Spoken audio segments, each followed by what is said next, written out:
Okay mga bossing, magandang araw ulit sa inyo. Meron tayong Honda CR-V Gen 2. Ang issue ng ating Honda CR-V mga bossing ay maingay ang compressor pero may lamig pa naman.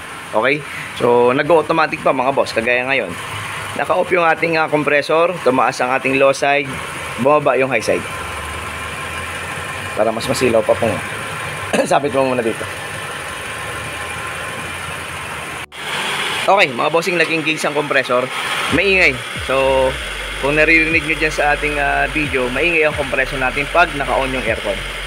So ngayon mga bossing, ang titingnan natin ngayon dito, ang binigyan natin quotation sa ating may-ari o sa ating kliyente, i-pull down muna yung compressor para ma-check kung may magagawa kami sa compressor, no? Ayun, nag-off, mas tumahimik yung makina. Okay? So tingnan natin kung may magagawa tayo dito sa ating compressor, no? Para ma-repair o kung ma-repair natin mas maganda. Pero pagka wala, malamang mag-a-advise tayo ng panibagong compressor. So mga bossing, yun muna ang gagawin natin dito sa ating CR-V. So maingay ang compressor, check natin kung may magagawa tayo. Okay? Mga bossing, hindi pala original na yung ating compressor na kihin, no? Hindi na yun ang rotary natin na original ng CR-V natin. Na-convert na nila ng Denso. So okay, so sa Denso mga bossing, hindi natin nare-repair ang ingay. So talagang mapapalitan siya ng panibagong compressor. At titingnan na lang natin kung halimbawang meron tayong makukuhang second hand na matino. Okay? So negative tayo sa repair mga bossing. Pasensya na. Hindi natin nasilip dahil punong-puno ang ating CR-V. So hindi natin makikita. Nung nailalima na at natanggal na to, na-convert na pala ng Denso. Mamaya pag na-pull out natin, titingnan natin kung ano.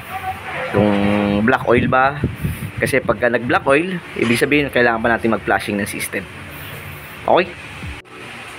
Okay mga bossing, ito yung ating compressor. So yun yung sinasabi natin. Hindi ito yung ating original na parang rotary, no? Piston type to. So wala tayong magagawa para ayusin yung ingay. Pero kahit na may ingay kasi to, may bomba to. Ang problema nga lang, syempre pagka lumala, pwedeng mag-stack up. Ang problema lang yung belt, isa lang ang belt natin. Pagka nag-stack up, pwedeng maputol yung belt, titirik. So hanggat maaari, syempre tama rin naman na ipagawa na, no? Pero si Denso, kahit may konting ingay o may ingay, kaya niyang bumomba. Kaya nga may lamig pa siya nararamdaman, no? Pero ipapa-flushing na rin natin yung system. Ito yung kanyang evaporator, condenser. Papabomba na natin itong mga loob nito mga bossing para matanggal yung lumang langis. Ayan na, mayroon ng laman na 141B sa loob. Papababad lang muna natin. Okay, so yun na yun. Papapalitan natin ng compressor, tapos flushing na yung system. Mga bossing, yung compressor ng ating CR-V, so niligtis muna natin dahil syempre second hand, pero sa kaibigan natin to galing, kaya 100% sigurado akong sariwa. Kasi mga bossing, nakakabit pa sa makina to. Okay? Tapos mga boss, yung ating surplus, pagka nagpalit tayo ng Denso, talagang kasama ang ating belt. Okay? So pagka hindi po kasi na isama yung belt, hindi yan magkakaroon ng tamang sukat dun sa ating nakakabit na standard para dun sa compressor na original, no?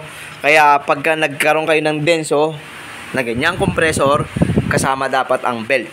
Okay, so itong ating kinuhang compressor, although napalitan na ng tamang belt yan at tama naman ng itong belt na to, at kahit ikabit natin yung surplus na kinuha natin, tama na yung belt. Pero ang nakita namin kasi sa belt niya, kaya pinasama natin yung belt na isa, medyo biyak-biyak na yung belt niya mga bossing. So hindi na maganda ang kondisyon. So itong binigay sa atin, nakasama ng compressor, matino pa naman. Okay? Pero syempre mga bossing, second hand to kasama yan ng ating compressor. Okay lang. Tapos ang i-offer, ang isasuggest pa natin at i-advise natin sa ating kliyente, i-high speed na tong isang pan na to para mawala yung high pressure. Kasi kung pangalawang compressor na to original, napunta sa Denso, so ibig sabihin bumigay din, pero taon na rin naman daw to. Kasi matibay din naman ng Denso. Pero siyempre baka may cost na ng high pressure, kaya siya bumigay. Kaya kahit na bagong palit ang compressor natin, kung may hina yung mga pan, pwedeng bumigay din yung compressor natin. Kaya nga pina-flushing na natin yung system para makasigurado tayo na wala nang lumang langis sa ating system. Para pag ikot ng ating freon at saka yung bagong langis, wala na siyang ibang kasamang pangit na langis. Okay? Okay mga boss, naikabit na natin yung ating mga pyesa. Okay, na-flashing na natin yung condenser. Condenser niya, napalitan na yan. Hindi na orig pero replacement lang. Pwede na rin naman. Nga lang, syempre, replacement yan. At yun na, yung compressor nakakabit na. Mga bossing, yan na po yung ating Denso. Okay, yan yung mga pwede nating ikabit nga sa ating mga CRB na mga naka-original ng kihin na rotary type, no? Ito, Denso na. Pero dapat kasama yung belt kukuhain, no? Asan na yung belt?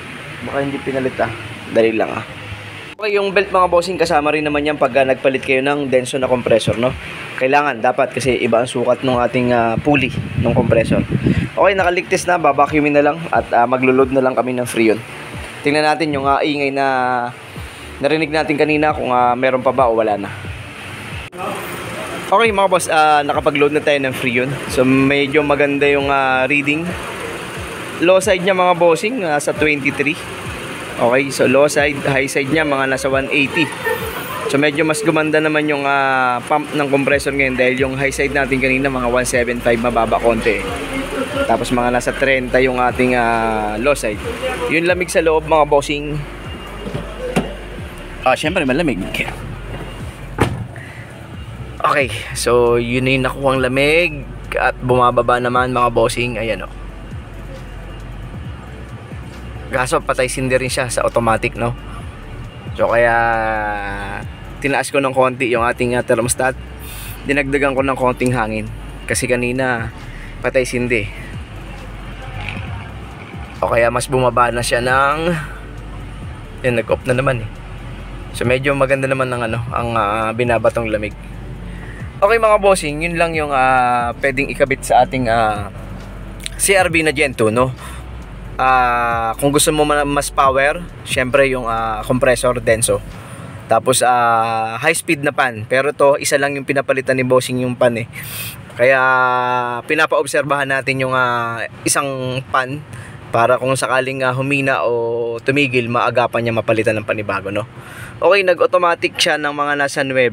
Tapos umangat na ulit, nag-engage siya ng mga nasa 11, 12, mga ganun. Tapos bumababa na ulit mga bossing. So reading, napakaganda ng reading, 22-23, doon siya naglalaro.